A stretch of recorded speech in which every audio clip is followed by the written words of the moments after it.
अपने साथ काम करने वाली किसी भी लड़की से गौतम औपचारिक बातचीत से ज्यादा ताल्लुकात नहीं बढ़ाता था।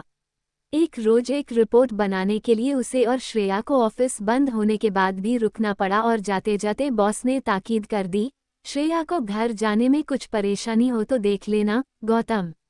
पार्किंग में आने पर श्रेया को अपनी एक्टिवा स्टार्ट करने की असफल कोशिश करते देख गौतम ने कहा, इसे आज यहीं छोड़ दो, श्रेया ठोक पीट कर स्टार्ट कर भी ली तो रास्ते में परेशान कर सकती है। कल मैकेनिक को दिखाने के बाद चलाना। ठीक है, पंकज से कहती हूँ पिक कर ले, श्रेया ने मोबाइल निकालते हुए कहा। वो 15-20 मिनट में आ जाएगा। उसे बुलाने से बेहतर है मेरी बाइक पर चलो, गौतम बोला। लेकिन मेरा घर दूसरी दिशा में है, तुम्हें लंबा चक्कर लगाना पड़ेगा। यहाँ खड़े रहने से बेहतर होगा तुम मेरे साथ चलो। वैसे भी तुम्हें यहाँ अकेले छोड़कर तो जाऊंगा नहीं। बात श्रेया की समझ में आई और वह गौतम की बाइक पर बैठ गई।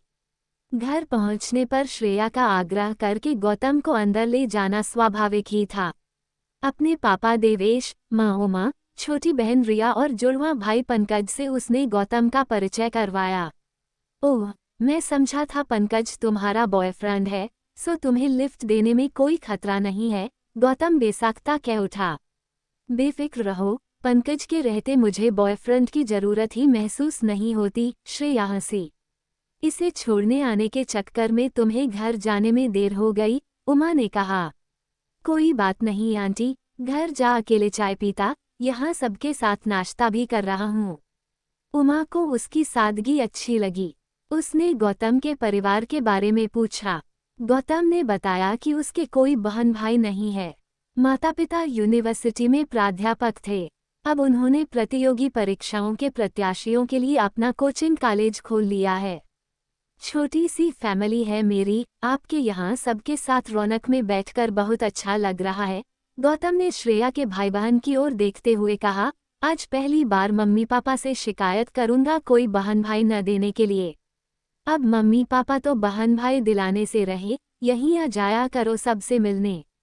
हमें भी अच्छा लगेगा, देवेश ने कहा। जी जरूर, अभी चलता हूँ, पापा के आने से पहले घर पहुँचना है।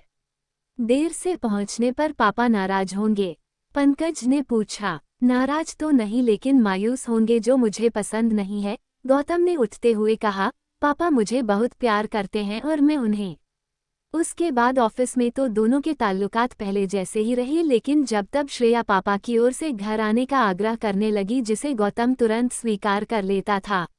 एक रोज ये सुनकर कि गौतम को बिरयानी बहुत पसंद है, देवेश ने कहा। हमारे यहाँ हर एक छुट्टी के रोज बिरयानी बनती है, कभी लखनवी, कभी हैदराबादी तो कभी अमृतसरी।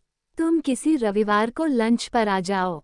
रविवार की दावत तो मैं स्वीकार नहीं कर सकता अंकल, क्योंकि एक रविवार ही तो मिलता है पापा के साथ लंच करने को। तो पापा को भी यहीं ले आओ।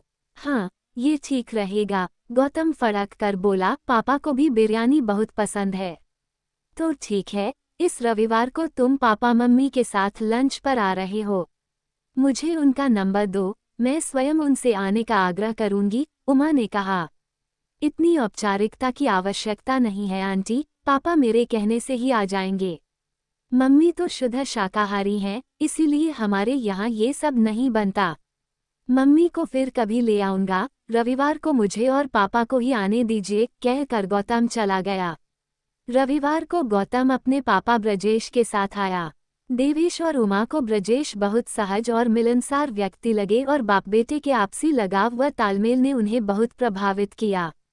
इतनी स्वादिष्ट चिकन बिरयानी तो नहीं, लेकिन गीता भी उंगलियां चाटने वाली मटर की कचौड़ी और अचारी आलू वगैरह बनाती है, ब्रजेश ने कहा। अगले रविवार को आप सब हमारे यहाँ आ रहे हैं। देवेश और उमा सहर्ष मान गए। देवेश, उमा और श्रेया रविवार को गौतम के घर पहुंच गए। गीता भी बाप बेटे की तरह ही मिलनसार और हंसमुख थी। कुछ ही देर में दोनों परिवारों में अच्छा तालमेल हो गया और वातावरण सहज व अनौपचारिक। उमा किचन में गीता का हाथ बटाने चली गई। ब्रजेश ने बड़े शौक से सबको अपना पूरा घर दिखाया और फिर आने का अनुरोध किया। जरूर आएंगे, लेकिन उससे पहले गीता बहन को हमारे यहाँ आना है, उमा ने कहा। आप ना कहती तो भी मैं इसे लेकर आने वाला ही था और आऊंगा भी। ब्रजेश के